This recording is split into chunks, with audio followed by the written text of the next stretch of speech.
podcast is part of the Sports Social Podcast Network.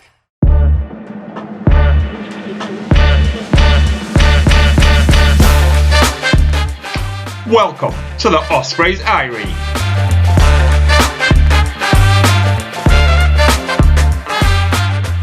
Hello and welcome back to the second episode of the Ospreys Uni podcast. My name is Yestin and today Darren is joining me again for a second episode. So Darren, how are you? Hello, fine, thank you. How are you, Yestin? I'm all good, and we've got a new guest today in the form of James Rees. James, how are you? How are we, fellas? Looking forward to it. Ready to get back into it. Yeah, and we've got a bit of a special guest here tonight. Joining us from the Ospreys is Commercial Director Anthony Cole-Johnson. Anthony, how are you? All good at the moment, thanks, chaps. All good.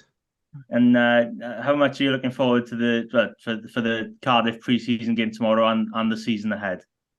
It's been a long pre-season for everyone, and it's another step towards kicking off the URC, right? So yeah, I'm all in, and there's a lot of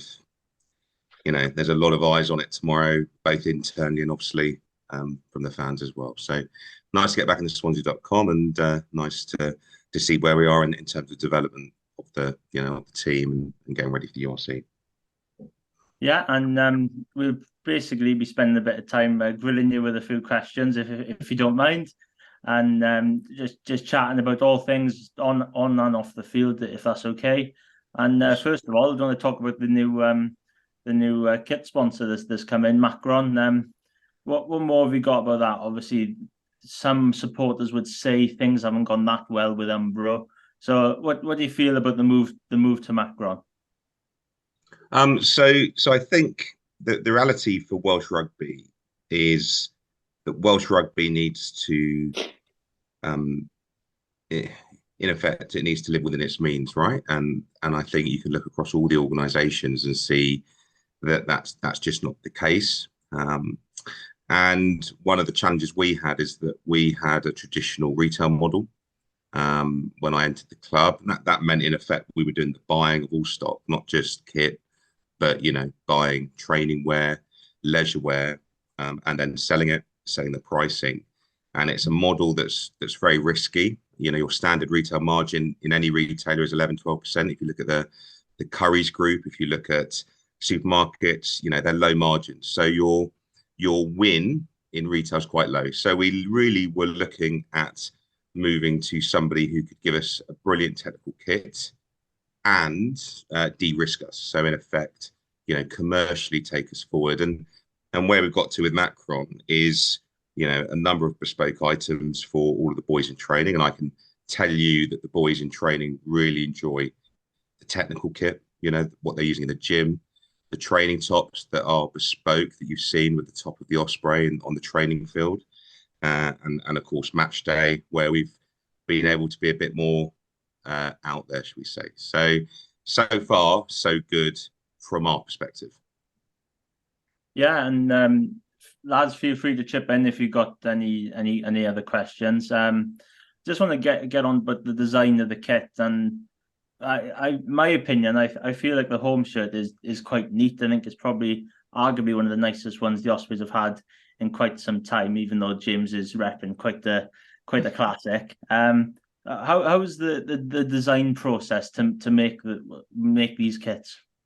So what we do as an organisation is we firstly look, are we celebrating any special events? Is there anything we want to dial up? So the year that just passed, we spoke to our executive board and administrators in the club and the playing team. So we spoke to Dewey, we spoke to Jack Morgan, etc. And obviously 20 years was really important for us. So that had to go into the design process. The second element really was that the kits from our previous supplier, funnily enough, the fastest selling kit was the third kit, that European kit of colours, which represented our 72 clubs. And the slowest kit was the away, which was a white shirt, which didn't really have a lot going on. And when you look at the design process, really, the reality is for your shirts, most people buy one. It's very rarely they buy two. So we went through, after taking the feedback from the group and the organisation, we went to Italy, to Bologna, and we segmented each shirt. So the home shirt is all about 20 years. Really dials up the Neath Swansea cross, which is at the heart of the shirt, and that's really aimed at our traditional fan base. Okay, so it's classic, it's subtle, but there's a lot of detail in it. If you look into like the shoulders and stuff, there's a lot of detail. The away shirt was around a bold future. So if you look at what a lot of Premier League football clubs have done, and I accept people have different views on this, you can have a bit more fun in there. And a lot of younger fans like a braver look going forward. And that shirt has some incredible details. Every year that we've been going, it dials up the Celtic Cup wins. It's got the Welsh Shield in there.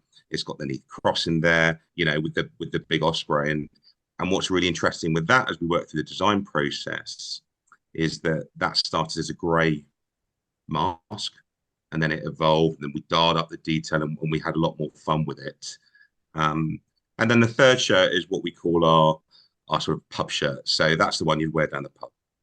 So, you probably might, if you think that the away shirt's a bit too much, but you quite like the unique pattern that's ours, that's the one you take, down the pub. And so what we've really tried to do is cover all segments of our fan base. That certainly is the perspective. I think what's really interesting for us is the amount of coverage the shirts have got for a rugby club, right? So for context, another club or another rugby club launched their shirts recently, and they had quite a change in their design, and their reach was about 30 to 40,000 engagements. Our home and away shirt launch got to around 400,000 engagements. So 10 times multiplier. We were featured in national press, as well as rugby papers. So all of that is really important for the Ospreys to be relevant. So that's a bit about how we went through the process and the designs. So with the away shirt, I think everyone wants to know about the away shirt the most, because I think it was such an eye-catching design. And the first thing I thought when I saw it was clearly someone's watched a lot of 90s football and seen a goalkeeper kit. That is the first thing that popped into my head. You'd see a footballer in the 90s wearing that, but it was the driving behind that to get away from the sort of traditional of your Neath black, your Swansea whites, and then the sprinkling of Aberavon and Bridgend in there as well. Yeah. The reality is it's still our white shirt, so it's absolutely our, representing our Swansea colour, and black obviously reflects our founding partner as well. If I'm honest, it really was to target a different audience. I suspect if I said to you right now, name me the away shirt of the other three clubs in Wales, you'd struggle as to why they're uniquely different. And when we looked at the performance of the away shirt last season that had the top of the Swansea.com within it, kind of got lost after a few weeks, right? It didn't really cause many ripples. And when we looked at our younger fan base, and that's what that's targeted for, it's meant to capture their imagination, right? And there are not many rugby clubs, there certainly aren't many football clubs, hockey clubs, cricket clubs that could put their badge front and centre. And I think that is the beauty of that shirt. You can't really imagine, Manchester United having it like we do. The Osprey just looks a little bit evil, a little bit of fun, and we love the colour. And I actually love the debate going online on social.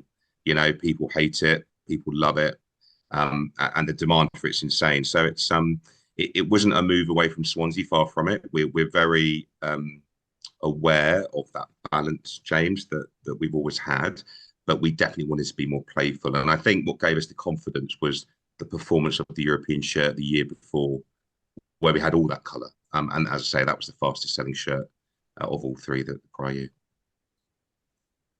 How many hours does it take from the design, from the type of logo you want on the shirt and everything else on the shirt? How many hours are put in behind the scenes before you actually get to the stages of actually printing the shirt out and everything? No, I guess it's a really good question. It's I'll be very honest, it's kind of the best bit of my job, right? So the most hardest bit is when you're setting ticket prices or whatever. The fun bit is this. So we spend about and I'll break it down into the stages. We spend about 2 weeks prior getting feedback from a broad range. So, talking to the exec directors, as in the ownership, talking to people within the club, what's the brand themes, what's the history that we need to dial up, talking to the players, what do they want to see. What we then do is we send that brief over to Macron, and they normally put about a week and a half's work of design time for all 3 shirts. So we then get given around about three or four homes, aways, and thirds. As well as, you've got to remember, there's then a whole piece around bespoke training wear. So you would have seen that we've got some bespoke training wear this year. We then fly over to Italy for 2 days, and we will literally sit with the designer and they'll work through each shirt. So, for instance, in the home shirt, once we decided that we really wanted to go for, a really traditional look, but one that's really clean, but we really wanted to dial up that neat Swansea cross, and we wanted it in the heart. Bizarrely, that took us probably about 4 or 5 hours on the day of design to get it right, because designers can want to cut things, change things, pull the cross apart, and we were quite passionate that it was sort of center and heart. The away shirt, we did the away shirt after all of those, after all the elements that had gone in. When we got there was a grey shirt, so it was a grey Osprey on a white background, and really we spent 2 hours starting to put more details in, starting to put the winds in. But again, the designer was like, look, can we start to be a bit more creative? And that was literally in front of you. They're building it in front of you. So it's a very, for me, I thought it was really cool, to be honest, guys. I mean, you're literally seeing the layers come on. You're saying, can we go more blue? Can we go more pink? Can we, the eyes was a big thing. So the black surround was a big thing. Do we have one? Do we not?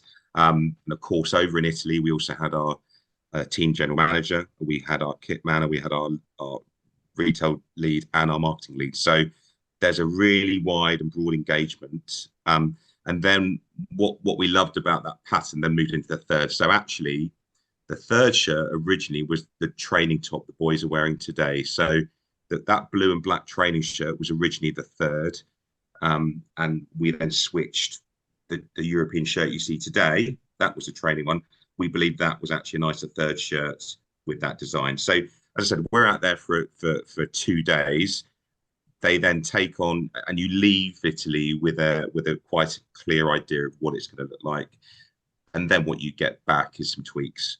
We then have to sign that off, and then what we get are 3D models, and then we start to get the prints coming through. So we get small ideas, because they have to understand if it's possible to ultimately produce the product that you've designed. So one thing you're being as brave as we were with the second shirt and actually the third shirt arms, we had to see that it would come out like we wanted it to, because otherwise it's a nightmare. So it's quite a long process. It's probably about a month and a half's work of work. Once you, from the very beginning, all the different elements, you then present back to the players. They may want to tweak something around the shorts. We have to change the shorts this year and so forth. So it's about a month and a half overall. And it's crazy to think that as you're looking at those shirts, we've already designed the shirts that come out in 24-25. So we've already started that process. So it's a never-ending piece. Yeah, that's brilliant insight. I knew kits were obviously have a bit of time in terms of setting out what type of style you want, but I didn't realize it had that much in-depth insight. Obviously, the second biggest thing, which has probably been ongoing at the Ospreys, and unfortunately, there's been a few merger talks over the last year or so, and then people saying about games being played in different venues. And Anthony, obviously, a bit of concern amongst a few supporters about that proposed merger with the Ealing Trailfinders. And then there was a game announced to be played in the Twickenham Stoops. So I just wanted to bring up a couple of points on that. the merger, I believe, is not going to happen. Could you confirm that? Yeah, that's I never was. I think the one thing that I would say is that, you know, you look at Worcester, you look at Wasps, you know, the rugby world in England and Wales is quite fraught, and so, you know, I think the reality is it's not going to happen. But where we are different is we have a private ownership with private equity. So unlike other clubs who often have a benefactor, we actually have a private equity vehicle, and that vehicle is, we also own 25% of the Hurricanes, and we are consistently looking to add to our family. So we're looking at broadening that family because it allows you to potentially move players around. It allows you to balance costs across different clubs. So you can bring, you know, better caliber of people or more people at the top to cover costs. So often we get brought into conversations because we are private equity, rather than, if you look at most other clubs, they have benefactors, okay, who will happily put money in.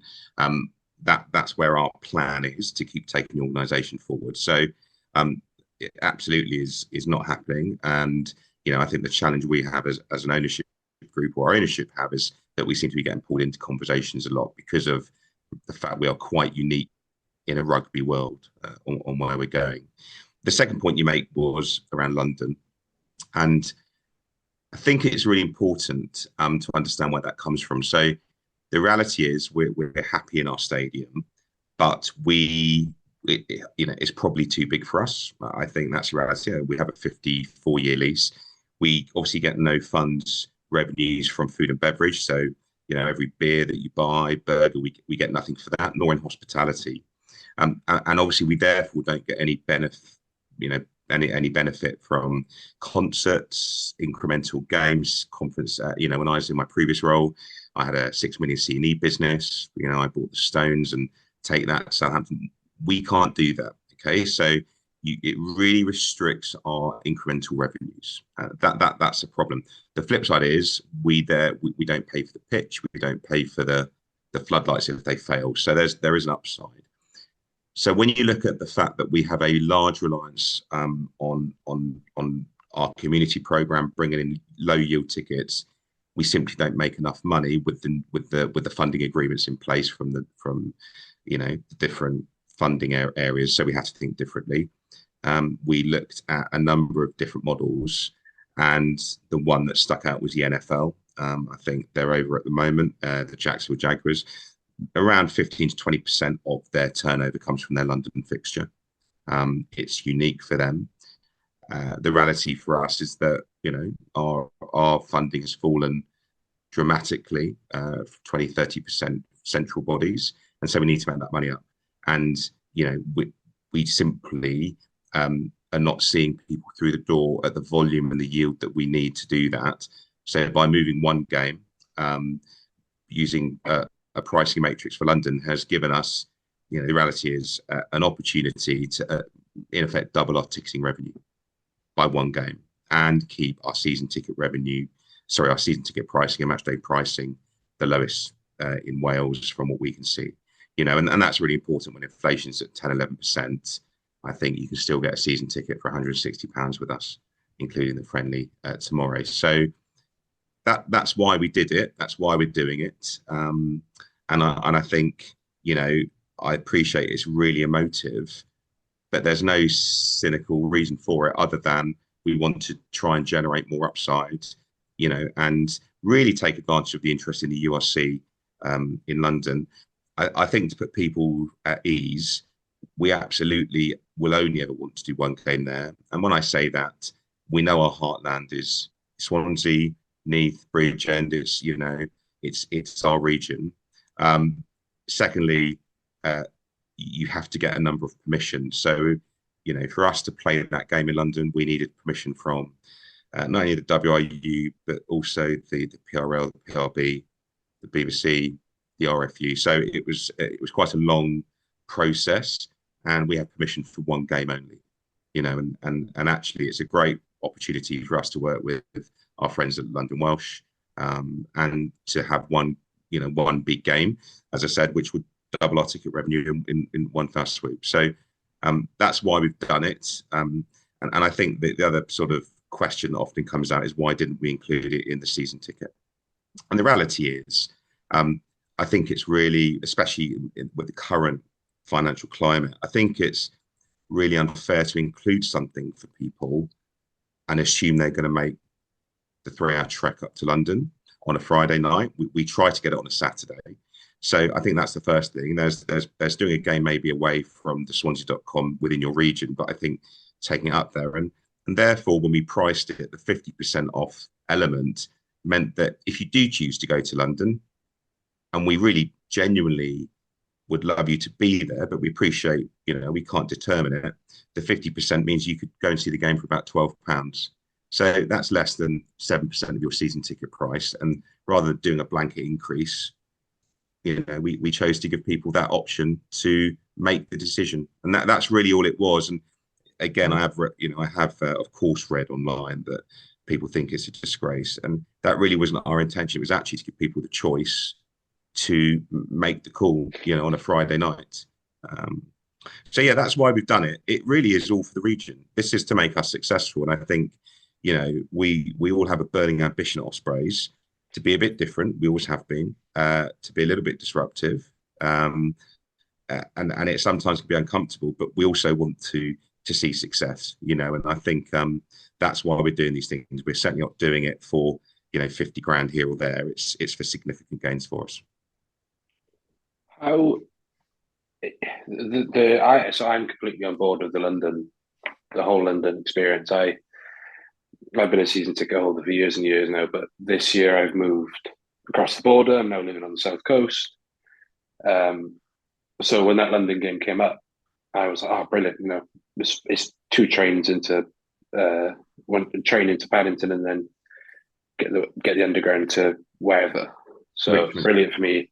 Get to this, get this not on a Saturday, but actually that experience of I'll go to London Welsh the day before to then go to Twickenham Stoop the day after. And I think the London Welsh thing really sold it for me, because for years and years, I think London Welsh has been quite ignored. Yeah. Especially with what they went through. And obviously, Ospreys legend Kai Griffiths is doing amazing things down there. Yeah. And it's such a great way to bring them two communities together. I went down to Richmond in the summer to sort of visit the setup there, and it is old school. It's a proper old school setup down there. And one thing I think all Welsh rugby fans can agree on is they hate change. Mm. If it were up to a lot of Welsh rugby fans, we'd be playing in cotton shirts in front of 12 people and a dog for boot money. But the reality is, where we are, like you said, we have to make money. And one thing I've always appreciated about this club in particular is we've never been afraid to be bold. Yeah. So that I think kit choices are a perfect example of that. I think, James, to your point, I think firstly on London Welsh, they have been fantastic. We reached out to them. So we're already working with their community trust to make sure that we've got lots of flag bearers. We're going to do a little training session up at London Welsh the day before the game. The dinner the night before, they are working with us on sponsors and bringing people in. We've got Mike Ruddock up there and others. So for them, they're really excited, right? They really see that opportunity. They've actually got something like 8 Swansea University boys up there, or former boys up there. So it's a really neat time. And then we've obviously got the fan, from 2:00, the fan day, right? So that's really good. And I think to your other point, the one thing I've always found since I've been at Ospreys, and I've only been here, 18 months, I think the club is really blessed with what I would sort of call the ownership group. And what I mean by that is the guys that have been here from the beginning. So the Mike James, the Rob Davis, the Roger Blythes, they're incredibly supportive. They've really helped guide us to make choices that are not always easy.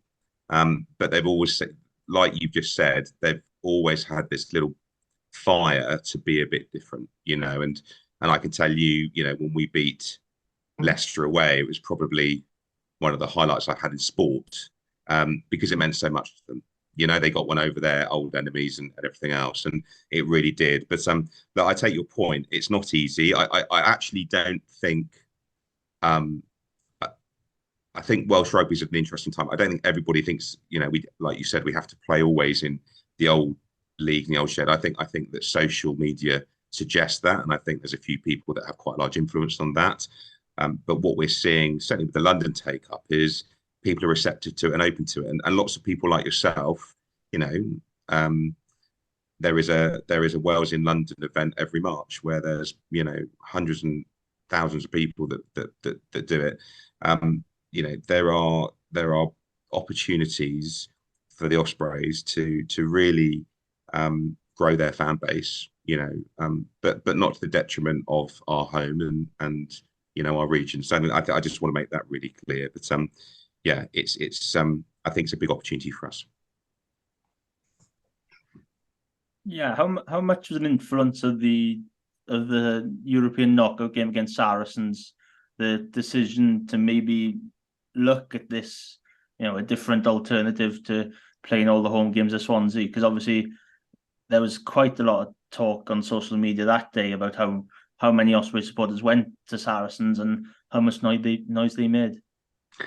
So that wasn't so much of by the time that we played that game, we started these conversations back with the URC and WRU back in early February.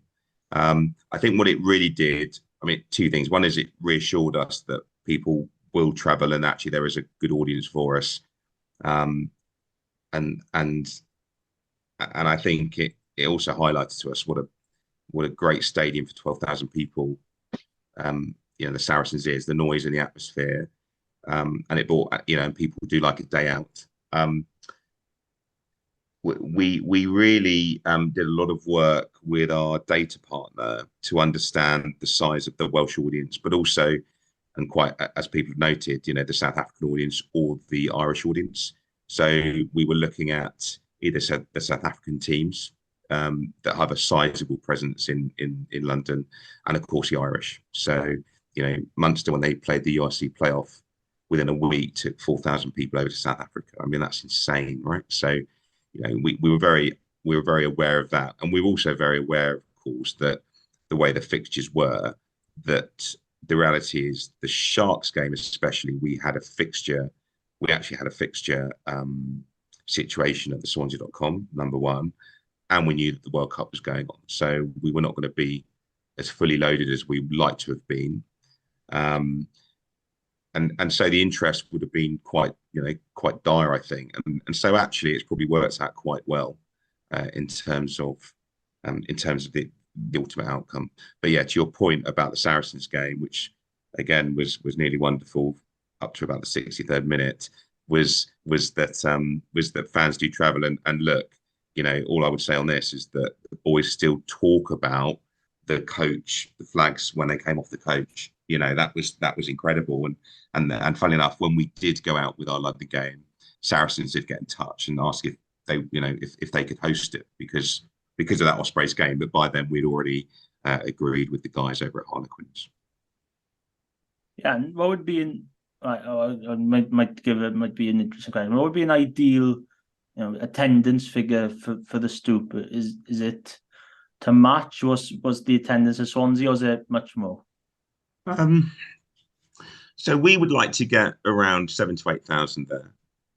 We think that's a achievable amount, for where we are. I think what we're seeing already is, the yield per seat is 3 times as much as we would get in Wales, and the average purchase volume is around 4 tickets per purchase. So, it's a bit like having 3 extra home games for us. That's the reality already of where we are. If we get up to 6,000 to 7,000, as I said, it would double our sort of ticketing revenue. So, as in versus what we would achieve with all the other 10 matches added together. So, it's a real opportunity for us. The other point is we have to support the URC to maybe try some new elements as well. So we're really looking at how we can energize the event, bearing in mind that it looks like the Welsh boys are, going to be busy over in France for quite a few weeks yet. How can we bring energy to the event? So we're really working with both the URC and our friends over in South Africa to bring some something on top of your normal match day. I have a question about, and you mentioned it briefly with London Welsh, but Swansea University. It's something that's very close to my heart. I went there, played for nowhere near the first team standard, but I was at St Helens every Wednesday, supporting. I watched Nagy, Sutton, them boys in Bucks, and I truly believe that Bucks Super Rugby is, outside of professional rugby, is the best standard of rugby you can watch in the UK. How important is that relationship with Swansea University going forward as two rugby families, so to say, joining together? Yeah. Look, I think it's a really good question, and I'll talk on the bit I know, and I don't want to pretend that I'm a rugby guru, because I'm not. They're what we call a strategic partner in our relationship, so it works both ways. So Mike Ruddock does a lot of work bringing in and recruiting players who potentially will go to the university and play in that league and represent. That's really important, and obviously we also support coaching the university as well, so that they learn our style. So we have a playbook, and they work towards mirroring some of that playbook, so that the boys can move through, like you said, down at St Helens, rather than coming in from a very different style. Okay, so that's one element. The second element, of course, is that if you do go to the university, you're very much part of the ecosystem of Swansea and Wales. So actually, we want you to come to games. So we also work with their alumni office as well, and we've also got a number of students who are one's doing a PhD with us at the moment, but also work on the data and insights side and scouting. So it's a really, I think to your point, it is really important. It's a core strategic partner of ours, and it covers a broad spectrum of requirements, from the playing side, the recruitment side, right the way through to, as I said, getting people involved and coming along to games. So it is a really broad key partnership for us, and one that we hope continues to grow going forward. So this season, on a commercial side, they're on our training sleeve. They'll be on our shorts for our European team as well. So they're also supporting us on that side of things as well. Yeah, I just want to chat a little bit about rugby a little bit. What were your opinions on the URC, Anthony? Because when it was first introduced with the introduction of the South African sides in Wales, it's quite similar reaction to what the Ospreys game in London was. There were supporters thinking, "Oh, why are we playing sides from South Africa, etc." But I want to get your opinions on the URC. It's funny, isn't it? I think I read a lot about people wanting an English Welsh league, and as soon as we play a game in England, everybody kicks off. So I think that's the trouble's one thing. I would say that when you're playing in a league that's fully loaded with South Africans and the Irish, and if you watch the Ireland South African game, it was one of the most insane games of rugby I've seen in recent years. When you're playing Leinster and Munster on your home turf, and you see the talent they've got, and you see how big the South African boys are, I actually personally believe not only is it great rugby, and we know that we have a higher scoring ratio in our games than we do for the PRL. I would also suggest that part of our success last year against Montpellier and Leicester, the fact that we were able to match Leicester physically, and certainly Montpellier twice, actually came from the fact that we've been playing the South Africans and the Irish, because they were brutal games, really brutal. And so I actually am a big fan of it. I think the Italians need to develop, and they are developing at a pace. It used to be sort of a dead rubber with them, and it's not anymore. And I think that's good. I think that's good for rugby. I think the reality is, the one thing we all wanted more of was the teams to have their internationals. And I think the one disappointment is, and especially this season, I think we're just shy of 40 players. the depth is always going to be a challenge when you're, two of your players, the two Welsh captains. So that's a challenge. But as a concept, and when you look at the URC as a whole, I think the rugby's, personally, I really enjoy the rugby. I don't think you watch dull games of rugby on the URC. I think that we're seeing the engagement moving ahead. So every year over the last 2-3 years, we've seen viewing figures going up, attendance is going up. The final this year out in South Africa for the URC again broke records. So I think they're on the right path. I think the challenge, and part of what you spoke about, James, was that people don't like change and it takes a while to adopt. And I was reading this week, we've got Cardiff, and somebody was asking, is that part of the URC or not? I think we've got to keep telling people the story so they understand it more. But I, for one, have really enjoyed the last few years. I know a lot of our fans enjoy going over to Ireland and watching the rugby and, exploring some of the local pubs. So I actually think it's a great league, and I think it's really, really enriching. And I think it actually helps us I think it helps us in terms of the Welsh rugby group, in terms of developing and bettering themselves, because when else are you going to get that opportunity as a young man to go to South Africa and kind of experience that and play against these guys who are that much more physical, and it helps develop your game. So yeah, that's my viewpoint. I guess I would say that. But look, I think the reality is that we started the season and finished with the same number of teams, and as I said, it was a record-breaking season with tries. And Jack, isn't it funny that Jack Morgan got the highest number of turnovers last season? The URC went under the radar and is now a superstar at the World Cup, and we all knew it at Ospreys because we've seen it, and we've seen him do it against the Irish, the South Africans, the Italians, and the Scottish. Right, so that's my view. The coaching team may well have a different view, but yeah, I'm all for it. So can I just butt in, Anthony, and ask, because I've been quiet now, boys, but Darren's had the shoot off. How do you see the future at the Ospreys going? I mean, it's with the way Welsh rugby is at the minute, like say that much uncertainty, the difficulties of the economy is in general. How do you see the future of the Ospreys going, and what kind of plans have you got in place to make it a bright future?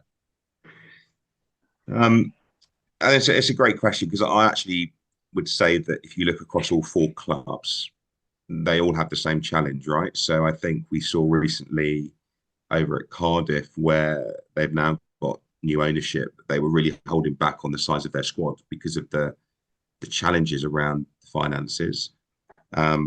I think we've seen new investment at Dragons, and they're starting to commercialise over there.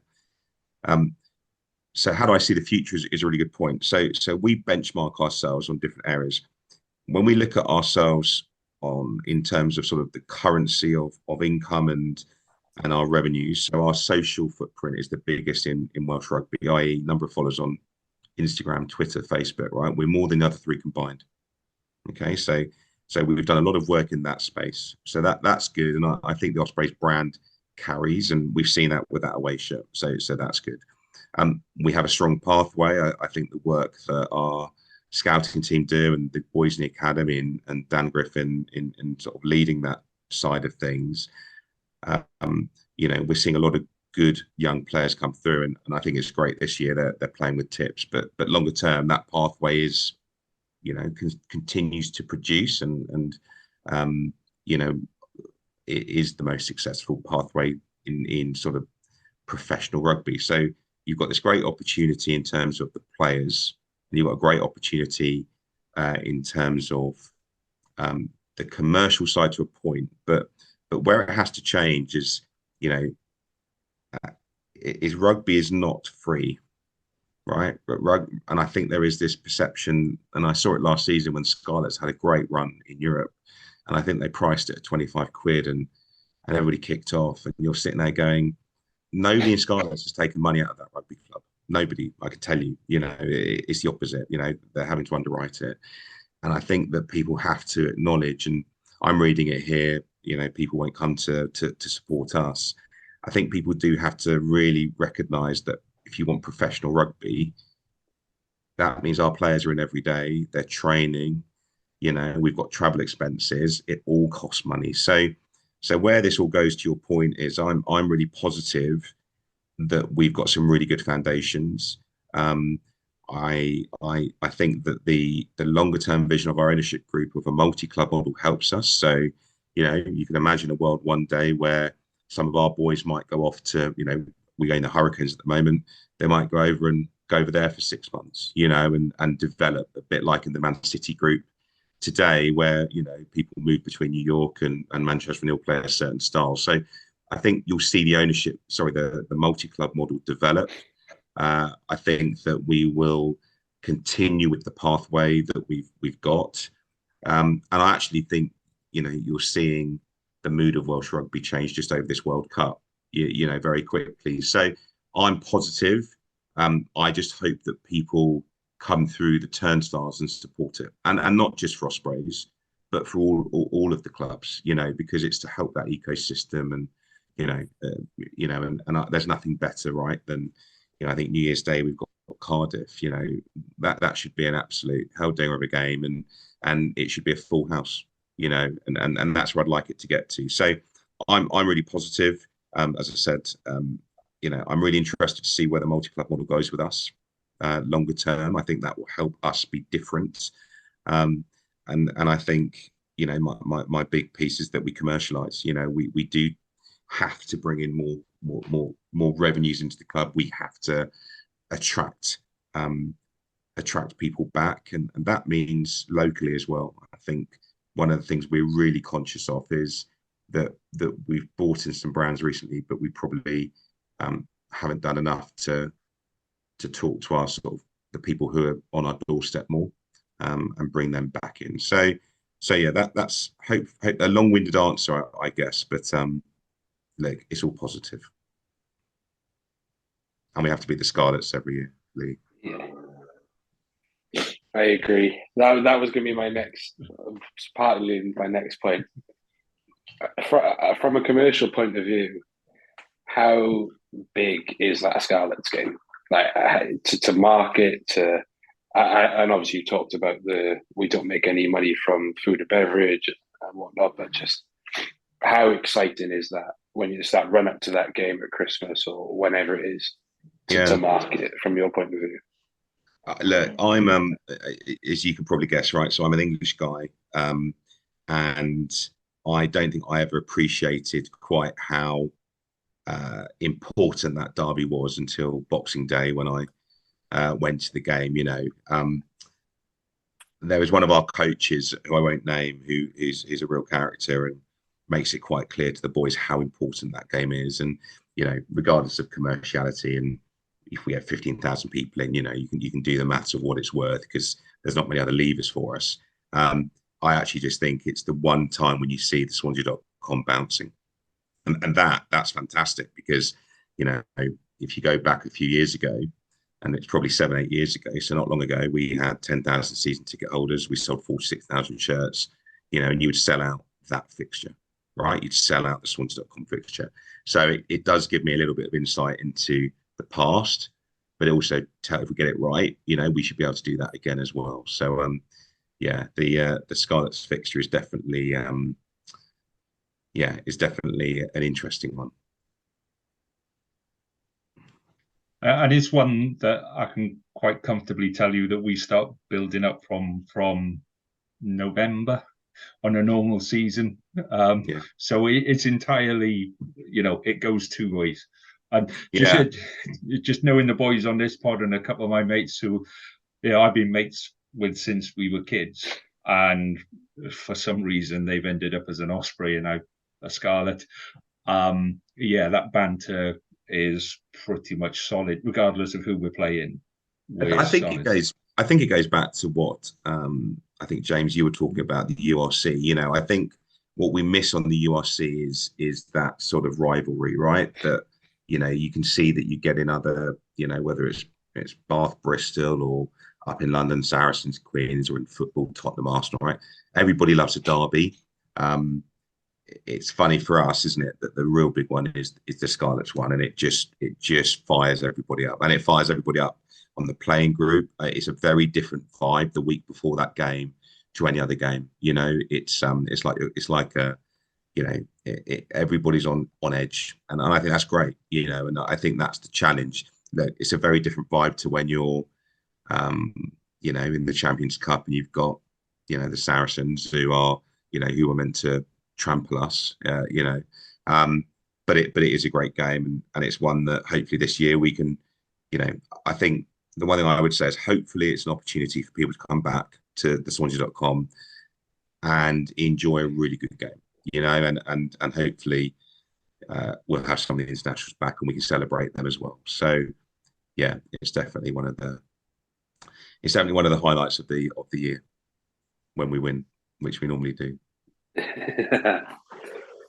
I think the only thing that's missing is to break the hoodoo of away results in Llynedd. Yeah. That's the only one we need now. Speaking as an Ospreys fan, yeah, but I think definitely need an away win soon. But yeah, we could go on all night, but I think we'll need to slowly wrap things up quite quickly. One final question, Anthony. You mentioned there was a long pre-season. What were your thoughts for the ridiculousness of this long pre-season, and your thoughts for the season ahead? So I think the real challenge, right, is that whenever it's a World Cup year, and I think, you know, we have to respect not only the World Cup, but unlike football, the boys need to recover as well. You know, as I said, you're looking at the games; it is brutal out there. The flip side is, you know, funny enough, I was chatting to some of our strength and conditioning team, and if you leave, you know, certain players to sort of fall out of their rhythm of training, there is something like 4 weeks or 5 weeks. If you do nothing, you lose sort of, you know, like 6 months previous work. So it's definitely been long, but it's allowed us to keep, or certainly, you know, it's allowed the boys to be in a lot, and you know, we've seen a lot of them. And I know that they've done crazy golf and canoeing and everything. You know, it's certainly been a challenge for the side to keep them busy.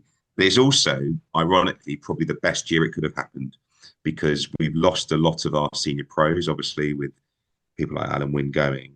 So when you bring a lot of young guys through, actually, it's a really nice pathway for them to build up. You know, they're not being thrown in. They're not having that crazy normal sort of, you know, straight in. So actually, you know, I see a positive on it, and I think you'll see a positive on it. I think you know, the game tomorrow, you're seeing some of those youngsters develop again from the Dragons game, and it will help them. So actually, I think there's a positive piece for it. It's also allowed Welsh rugby, I think, to recover from what's been quite a tough year on the back of what happened at the WIU and everything else, and actually to be in a World Cup where, you know, the Osprey boys are just playing so well. I think it's great, and we can't wait to have them back. You know, I think that's the exciting bit, you know, to bring them back. And then, like you said, looking at the season ahead, the reality is we've got a younger squad than we've had for a number of years. We've got a smaller squad than we've had for a number of years. I think we'll surprise a few people. I think we've recruited really well. That's the one thing I say. I think we've been really cute in who we've targeted and who we've brought in. I think, yeah, and I think we'll surprise a few people. That's all I say. You know, I'm not the best at predicting the future, but I think, you know, we'll do okay and surprise a few people. And I think what we do have now is the foundations of the next evolution of the Ospreys in terms of the boys that we've got in. Yeah, and so quietly optimistic would probably be a way to put that answer down, really. But yeah, obviously, as a supporter with young players coming through, I know one or two of them personally as mates. So it you know, when you see them slowly make that transition through into the senior setup and to the first team squad, it is quite exciting, and I'm sure myself, James, will be looking forward to the season ahead and starting tomorrow. And one of the boys said to you, are they enjoying it? Are you hearing that they're enjoying being Clan Darcy and and learning a lot? Well, yeah, the two people I know quite well. They've come through the academy systems. They played at under 16s, under 18s, and they've had a bit of game time in the Welsh Premiership as well with Swansea. Yeah. And you know they've obviously had the step up, haven't they? So for a couple of weeks, one of them was thinking, "Oh, this is a bit, a bit of a shock to the system." Whilst the other one was in South Africa with the under 20s. Right.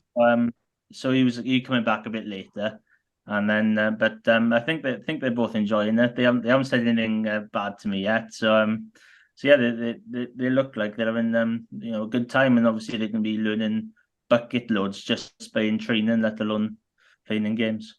I think that's it. I think when you're spending time with Tips, Morgan Morris is there, and the rest of that sort of that older group.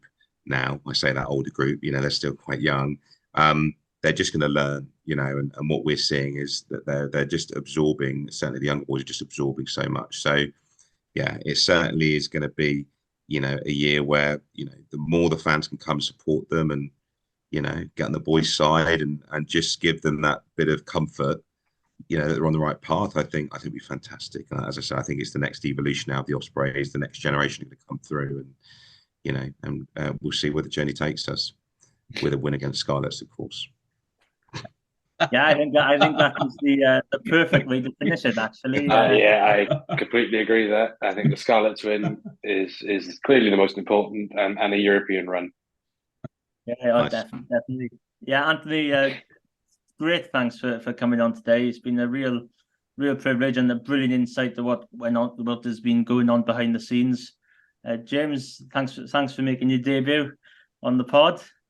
No problem. There'll be more vintage shirts coming our way, and hopefully I'll be able to make the passage back from the south coast to the .com very soon. Yeah, should looking forward to seeing the vintage shirts. Back in the Riverside where I belong. Yes, well, I thought they normally had a seat reserved for you half the time, so it's going to be an empty chair there probably by the time next season comes around. And like I said, I've been Yestin. Please like and subscribe and do all that business. And yeah, you can join us next week for episode 3 of the Ospreys EV podcast. Thank you for listening.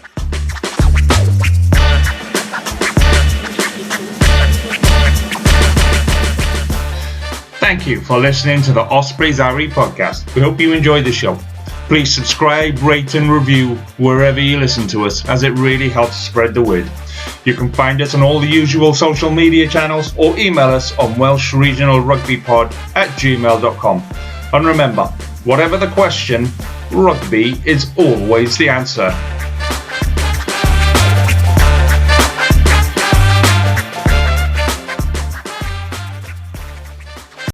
Sports Social Podcast Network.